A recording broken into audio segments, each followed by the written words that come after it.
Halo, selamat siang. Hari ini kita akan melihat lebih jauh seperti janji saya di video pembelajaran kemarin tentang tanaman mangga. Adik-adik, di belakang saya ini ada tanaman mangga. Kita tahu dia ada di mana ini. Di sini adalah salah satu tanaman mangga yang umurnya mungkin masih muda, baru ditanam. Kita akan coba lihat, perhatikan apa bedanya tanaman ini dengan tanaman mangga yang ada di belakang itu yang lebih besar ukuran. Ini adalah contoh tanaman mangga baru pada fase awal pertumbuhan. Jadi baru ditanam, baru dipindah. Dia ini sepertinya kalau lihat di bawah, tanaman yang dicangkok ini tidak menunjukkan tanda-tanda bahwa dia di grafting. Ini murni cangkok. Jadi lalu kemudian batang ini tumbuh panjang gitu. Lalu di bawah, di atas ini kira-kira tingginya 1 meter sudah bercabang. Jadi cabang ini terlalu tinggi. Mungkin bisa jadi ini karena dia terlambat dipindahkan.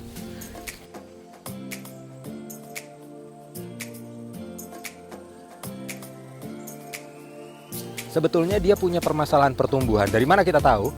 Adik-adik, mangga ini punya sistem yang unik ya.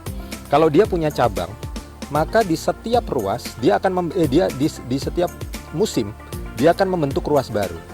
Jadi ruas ini adalah ruas yang pertama muncul dari cabang utama. Setelah itu, dari ruas ini muncul cabang baru. Dari cabang baru ini muncul satu ruas sampai di sini. Kemudian musim berikutnya muncul lagi tunas berikutnya. Dan di sini kalau kita perhatikan, panjang setiap ruas itu tidak cukup panjang. Artinya hanya pendek saja begitu. Artinya ini menunjukkan bahwa tanaman ini sebetulnya terhambat secara pertumbuhan, semacam stunting, karena ini bukan merupakan panjang ruas yang ideal untuk diganti dengan ruas baru. Jadi berarti setiap musim dia tumbuh sangat pendek.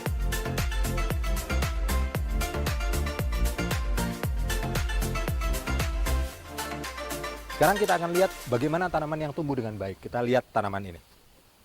Ini adalah contoh tanaman yang baik. Kalian perhatikan batang ini merupakan batang dari cabang utama yang begini. Dia naik satu, ini panjangnya hampir 20 cm, lalu dia buka ruas baru. Lalu kemudian dia ke ruas yang baru, itu hampir 20 cm juga di sini. Dari sini ke ruas yang baru juga 20 cm. Di sini bahkan dia bisa 30 cm. Itu artinya setiap fase dari penambahan ruas baru ini, dia cukup mempunyai nutrisi, cukup disuplai dengan nutrisi, sehingga dia bisa menghasilkan ruas-ruas cabang yang cukup panjang. Ini adalah batang yang menunjukkan pertumbuhan yang sempurna dari tanaman mangga yang baik.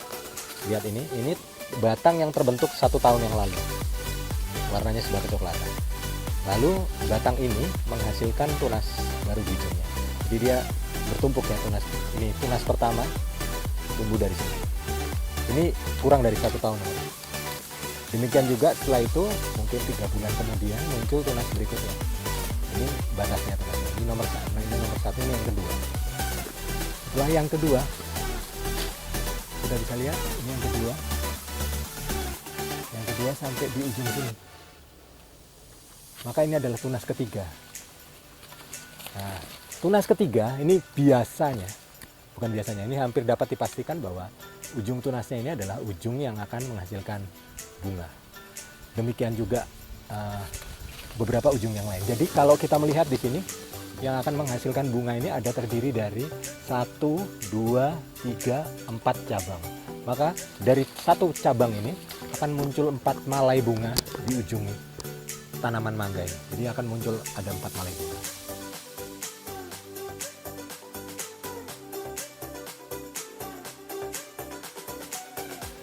Kenapa ruas cabang sangat penting?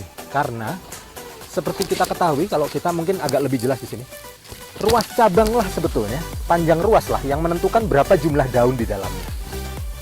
Jadi artinya makin panjang kesempatannya tanaman ini untuk membentuk ruas, makin banyak pula daun yang bisa berfotosintesis secara optimal. Jadi dia akan menghasilkan tanaman yang sangat sehat.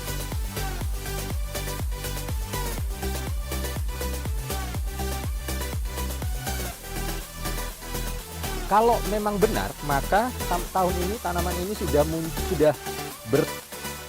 berruas 3 kali. Dari mana saya tahunya? Nah ini, adik-adik, ini adalah batang yang terbentuk tahun lalu, warnanya sudah coklat. Sedangkan batang ini yang berwarna hijau, ini baru terbentuk tahun ini. Jadi belum setahun, ini belum satu tahun penuh. Dia sudah menghasilkan 1 utuh ke sini, lalu kemudian 2. Ini artinya dia akan punya kesempatan 1 kali lagi muncul dari pucuk ini. Akan muncul 1 ruas baru yang ketiga, baru setelah yang ketiga biasanya berbunga. Nah itu sebetulnya bagaimana tanaman mangga ini menghasilkan bunga. Jadi bunganya tanaman mangga biasanya muncul dari ujung-ujung ruas yang seperti ini.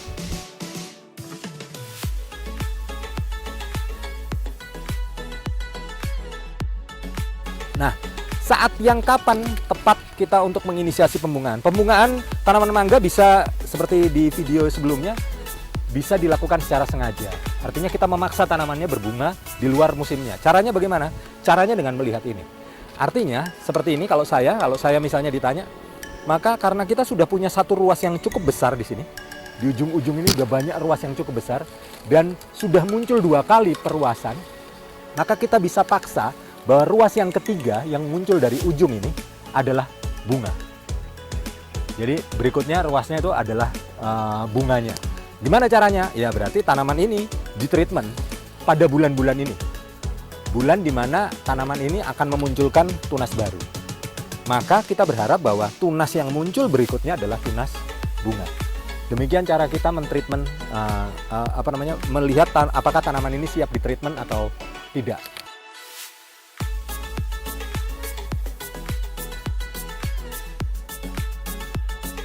Bila melihat ukuran daunnya, tanaman ini sudah sangat stabil dan sangat kuat. Jadi artinya dia memang ini berfotosintesis penuh. Dia tidak memiliki banyak daun yang merupakan daun baru, karena ini kebanyakan adalah daun tua, dan dia punya potensi untuk bisa memunculkan bunga pada musim ini. Nah, nanti kita tunggu aja apakah ini akan berbunga atau tidak di musim ini. Seharusnya kalau ini sekarang bulan Maret, maka dia punya harapan maka bulan Juni nanti dia akan berbunga untuk pertama kali.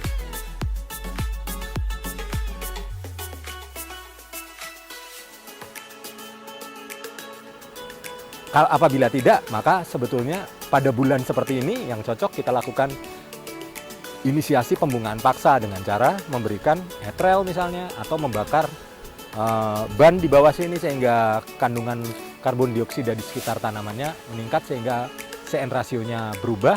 Kalau CN rasionya berubah, maka tanaman akan bergeser dari fase vegetatif yang harusnya mengeluarkan 1 tunas daun baru menjadi 1 tunas bunga baru. Itu kira-kira sebelumnya tentang tanaman mangga.